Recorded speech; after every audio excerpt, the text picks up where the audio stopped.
They said the trial would be fair. But the moment she stepped into the courtroom, with the hem of her dress still dusty and no one beside her, everyone understood. Justice had long since left this town. That day, the tavern was oddly quiet. Even the gamblers left their unfinished card games, drawn toward the courthouse by the scent of scandal and the allure of a spectacle.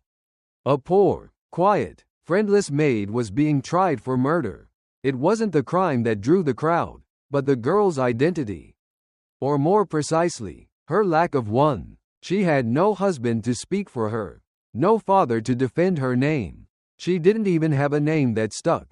People just called her that girl from the mayor's house, or the one with the eyes that never blink. She used to work at the mansion of Mayor Elwood Thatcher, a wealthy, ruthless man, and now, he was dead, poisoned, they said, and the only person in the room with him that night was her. She didn't cry when they handcuffed her and led her out of that grand estate. She didn't plead, didn't scream. She bowed her head and walked straight ahead, as the townsfolk shouted and spat her name like a curse. Now, she sat quietly on the bench near the rusted courthouse fireplace, fingers interlaced, hair tightly pinned back, revealing a bruise on her jaw that hadn't yet faded. The prosecutor paced like a preacher possessed on Sunday, holding a tiny glass vial aloft. This, he declared, is belladonna, the devil's herb. 1 drop is enough to kill a man in his sleep. And she used it, exactly as I've said. The crowd stirred, nodding. No one asked why the vial was in the mayor's own drawer. No one mentioned he'd been ill for months. No one questioned what a maid, who couldn't even afford decent shoes, stood to gain from killing the only man who paid her.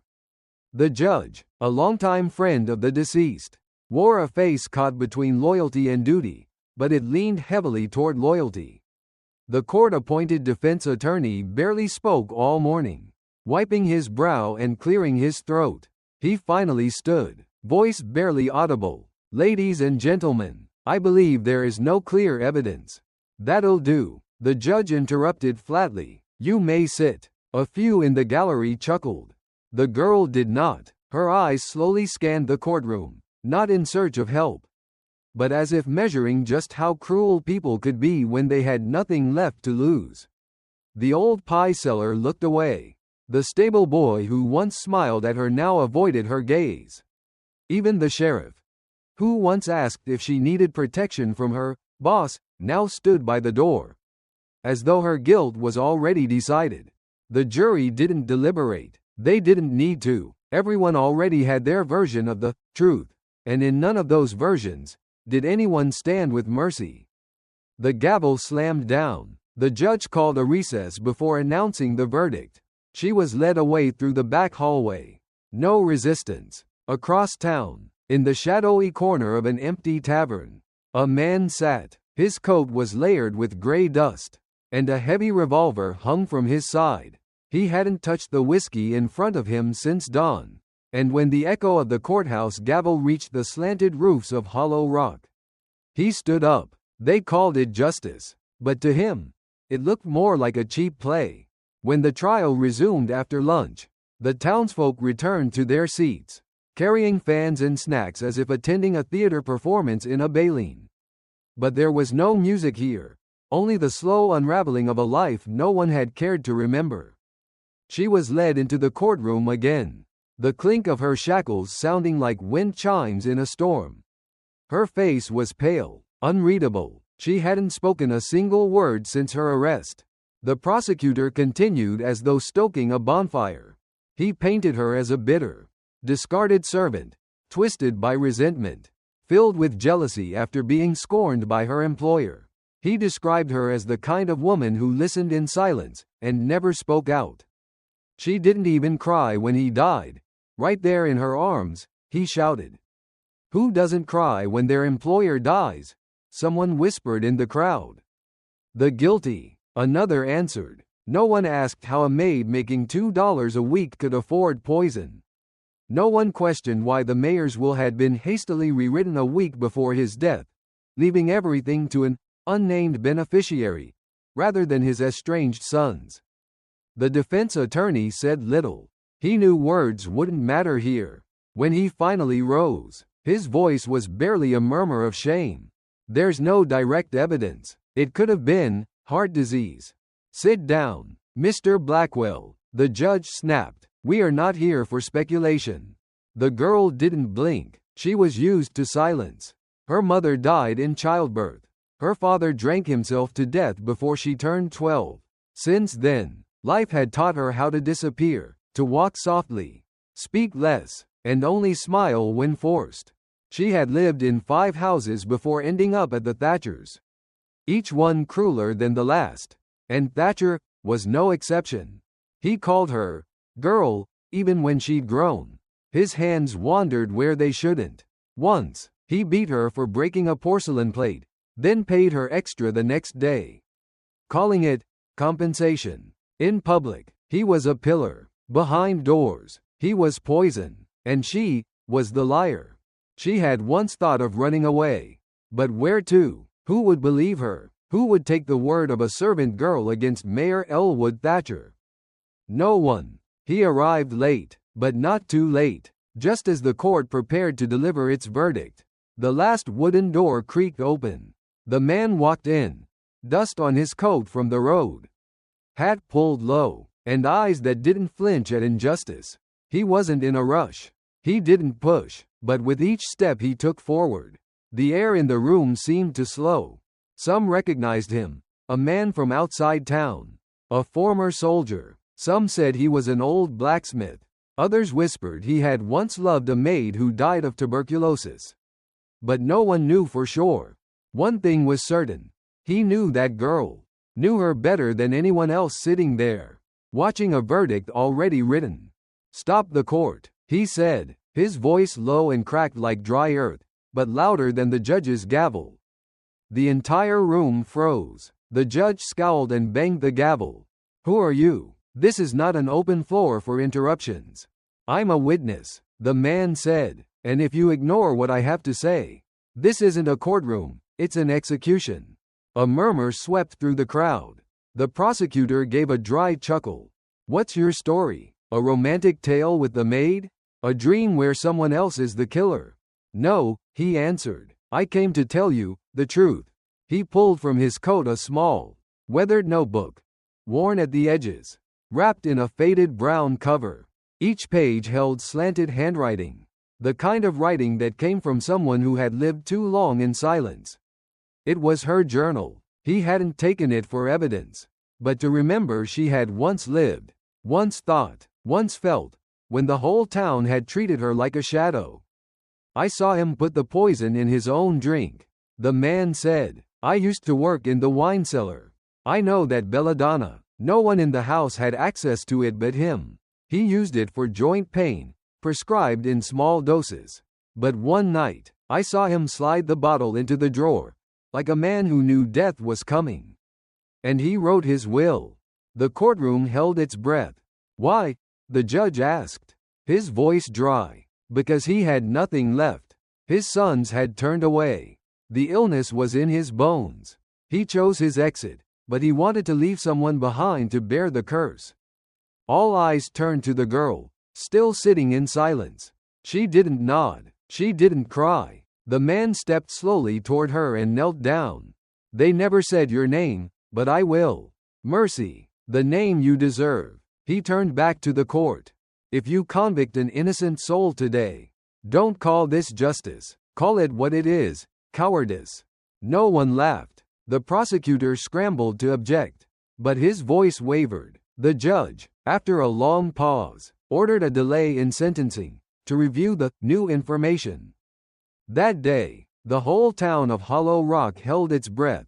That night, the holding cell behind the courthouse was silent. It rained, not heavily, but steady, as if the town of Hollow Rock itself was trying to wash off the dust from its own conscience. She sat there, same worn dress, hair tied in a tight bun, arms wrapped around her knees, eyes fixed on some invisible point in the air. The man, now known by everyone as the stranger, had been allowed in to assist with the investigation. But truthfully, no one dared to stop him. He placed his hand on the iron bars. Do you remember me? She didn't answer right away. Then, after a long pause, she whispered, you left. I had to. Back then, I couldn't do anything to make them let you stay. But now, I'm here. Her eyes finally settled on him. You believe I'm innocent? I do. He nodded. I knew it the moment I saw your eyes in court. Still the same eyes from back then, unblinking. Not afraid, just enduring. She gave a faint smile. It wasn't a happy one. And I thought, if I stayed silent, people would forget me. But turns out, all it takes to destroy someone is for everyone else to stay silent too. He looked at her, this time, as if he could see beneath the quiet. All the time she was called names that weren't hers. All the nights she cried into her pillow, never letting the sobs escape. The rushed meals, the rough hands, the cruel gossip. Your real name, he said softly, is Mercy Adeline Clark. She flinched. He reached into his coat pocket and pulled out a piece of paper, aged and yellowed. It was a copy of the birth certificate of a baby girl born in southern Arkansas. Mother died in childbirth. Father vanished. The child was sent to an orphanage at the age of 3. I searched. I asked around. I went to the place where you grew up, where the lavender fields bloom, and where you once wore a cloth bracelet with your name sewn in. She couldn't hold back the tears anymore. Not because of pain, but because someone remembered. They erased your name from the orphanage records. He continued. Changed it to girl number 8. When you were hired as a maid, they called you the little one. When you worked for the mayor, no one even asked where you came from. You were a shadow, a possession. He sat down outside the bars, leaning against the wall, eyes gazing at the rain. But you're a person. You have a name, and I will call you by that name, even if the rest of the world forgets. For a moment, the little cell felt warmer than any fire, because a simple truth had been spoken aloud. Someone, who had once been no one, was finally called by the name she deserved. The next morning, the sky was clear, but a gray weight still hung over Hollow Rock, as if the whole town was holding its breath, waiting for one final reckoning. The prosecutor arrived at the courthouse early. He walked in with smug confidence, certain of victory. After all, how could a housemaid possibly win against an entire system? And the judge? He had already prepared the verdict before breakfast, signature neatly inked, just waiting to be read aloud. But then, at exactly 9 a.m., a stranger walked into the courtroom. No one recognized him at first, not with his worn coat, hunched back, and gray hair soaked with rain. But the moment he stepped up to the witness stand, his voice, shaky but clear, brought the room to a full stop. My name is Jonathan Pierce. I was the gardener at the Thatcher estate. And I know what happened that night. The judge stiffened. You're not on the witness list.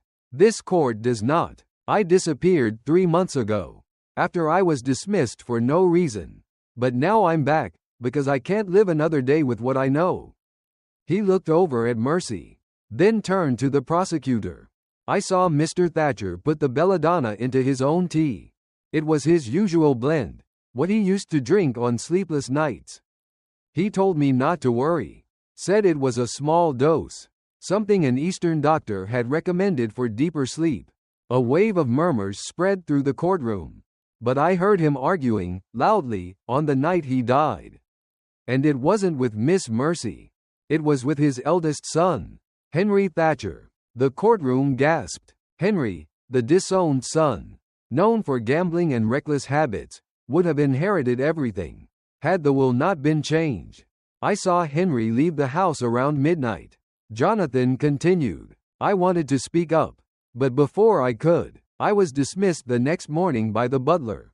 The judge turned to the prosecutor, visibly shaken. The prosecutor's confidence began to crack. Where is your proof? This is just talk. Nothing verifies your claims. Without a word, Jonathan reached into his coat and pulled out an envelope. Inside were photographs, copies of the original will, naming Henry as the rightful heir. and alongside it, fragments of the newly rewritten will, torn but legible, naming just one beneficiary. Sole inheritor, Mercy A. Clark. The courtroom froze. Then, all at once, a tide of emotion broke loose. People whispered apologies. Some looked away in shame. Others stared at Mercy like seeing her for the first time. But Mercy, the forgotten girl, sat quietly, her hands still folded in her lap.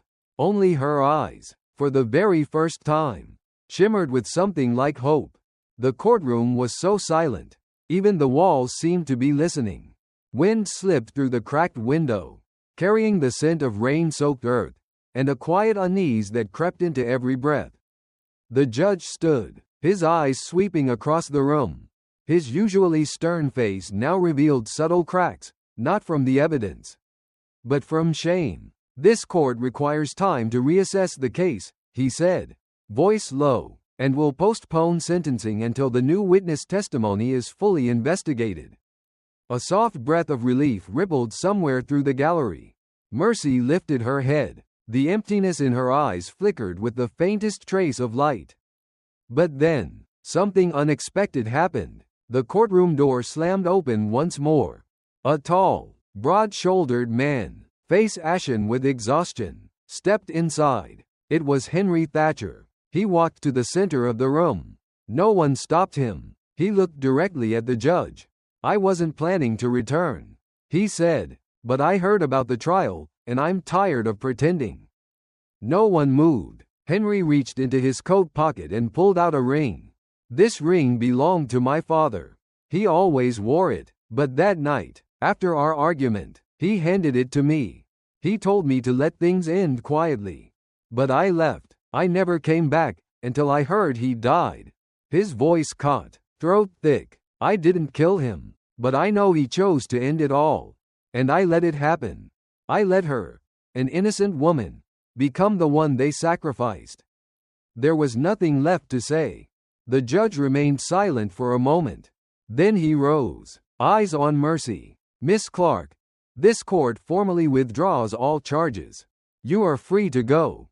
The room erupted, but Mercy didn't cry. She simply bowed her head, deeply, not from fear, but because her strength had finally worn thin. Stretched too long across too many sleepless nights. A police officer approached and unlocked the cuffs on her wrists, hands that had scrubbed floors, stirred pots, wiped away dust, now trembling from feeling freedom for the very first time. Outside the courthouse, the sky remained overcast, but for Mercy, it was the first time she saw light, not from the sun, but from finally being called by her true name. 2 weeks later, a small wooden sign was hung in front of an old house at the edge of the forest. "Mercy's home. A place where anyone can begin again." No one expected that the girl once condemned by the whole town would return to open a refuge for abused women and those without a voice. Mercy never wanted to be famous. She only wished to live quietly, this time, under her real name, with a heart no longer imprisoned by fear.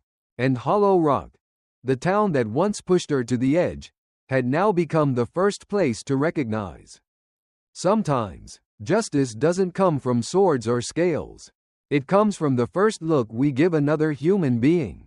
Without judgment, without prejudice, just listening to them with the heart.